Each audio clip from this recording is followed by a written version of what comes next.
Assalamualaikum warahmatullahi wabarakatuh. Alhamdulillahirrabbilalamin. Wabihi nasta'inu ala umrid dunya waddin. Wassalatu wassalamu ala asrofil anbiya'i wal mursalin Sayyidina wa maulana Muhammadin wa ala alihi wa sahbihi ajma'in, amma ba'du. Pertama-tama, marilah kita panjatkan puja dan puji syukur kita kepada Allah Subhanahu wa Ta'ala yang telah memberikan kita rahmat serta hidayahnya sehingga kita bisa mendengarkan hitobah ini dalam keadaan sehat walafiat. Tak lupa pula sholawat serta salam tetap tercurahkan kepada Nabi besar kita, Nabi Muhammad SAW, yang telah memberikan kita dan membawa kita dari zaman kegelapan menuju zaman yang terang benderang, yakni ad-dinul Islam. Pada kesempatan kali ini, saya, Dita Marsila, akan membawakan hitobah yang berjudul Bahayanya Pacaran dalam Pandangan Islam. Marilah kita membahas tentang satu fenomena yang marak terjadi di tengah kalangan masyarakat, khususnya kalangan anak muda, yakni pacaran. Pacaran di dalam pandangan Islam merupakan sesuatu yang sangat dilarang dan menimbulkan dampak-dampak negatif kepada kehidupan seorang muslim. Pertama-tama, kita perlu memahami bahwa pacaran tidak memiliki hukum dasar yang jelas dalam pandangan Islam. Pacaran adalah hubungan antara laki-laki dan perempuan yang belum halal antara satu dengan yang lain, dan seringkali dilakukan dengan cara yang mendekati zina. Allah Subhanahu wa Ta'ala berfirman dalam surat Al-Isra ayat 32 yang berbunyi, "Dan janganlah kamu mendekati zina, sesungguhnya zina adalah suatu perbuatan keji dan suatu jalan yang buruk." Dalam ayat ini, Allah Subhanahu wa Ta'ala secara tegas melarang kita untuk mendekati zina. Bukan hanya melakukan zina, mendekati zina pun termasuk berbagai tindakan yang dapat menjerumuskan seseorang pada hal-hal yang berbuat maksiat. Dan pacaran adalah salah satu cara yang dapat membawa kita ke arah yang sesat atau maksiat.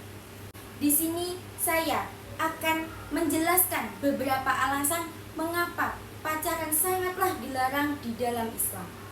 Yang pertama adalah pacaran dapat membuka pintu perbuatan zina. Pacaran seringkali melibatkan interaksi fisik yang melampaui batas-batas yang diizinkan oleh syariat. Meskipun awalnya mungkin terlihat tidak berbahaya, pacaran cenderung membawa pada perbuatan yang mendekati zina. Yang kedua adalah pacaran merusak kehormatan diri dan keluarga. Islam sangatlah menjunjung tinggi kehormatan dan kesucian diri seorang muslim. Pacaran, terutama yang dilakukan secara sembunyi-sembunyi, dapat merusak reputasi dan kehormatan seseorang ataupun keluarga. Hubungan ini seringkali menjadi buah bibir di masyarakat dan menimbulkan fitnah yang tidak diinginkan. Alasan yang ketiga adalah pacaran dapat menjauhkan kita dari Allah Subhanahu wa Ta'ala. Mengapa begitu? Di dalam pacaran seringkali seseorang lebih fokus terhadap pasangannya daripada mengingat Allah Subhanahu wa Ta'ala. Hubungan yang tidak halal ini membuat seseorang terjerumus dalam maksiat sehingga hatinya menjadi jauh dari Allah Subhanahu wa Ta'ala. Pacaran juga kerap kali membuat seseorang lalai dari ibadah, sholat, dan zakat karena lebih sibuk memikirkan kekasihnya. Lalu, bagaimana seharusnya kita menyikapi hubungan antara laki-laki dan perempuan dalam Islam?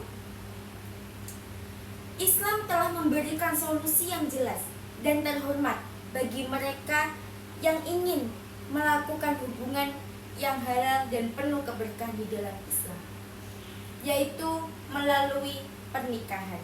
Pernikahan adalah ikatan suci yang diridhoi Allah dan di dalamnya terdapat ketentraman, kasih sayang, dan rahmat. Dalam pernikahan, hubungan laki-laki dan perempuan menjadi sangat berkah dan halal. Itu adalah termasuk bentuk cinta kasih akan mendapatkan keberkahan dari Allah Subhanahu wa Ta'ala. Lalu, bagaimana untuk yang belum siap menikah? Islam pun memberikan solusi terbaik bagi seseorang yang belum siap menikah, yaitu dengan cara menjaga diri.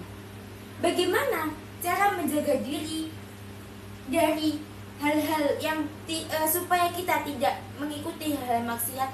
Sedangkan di zaman sekarang sudah sangat menormalisasikan hal-hal yang sangat berbuat maksiat, yaitu pacaran.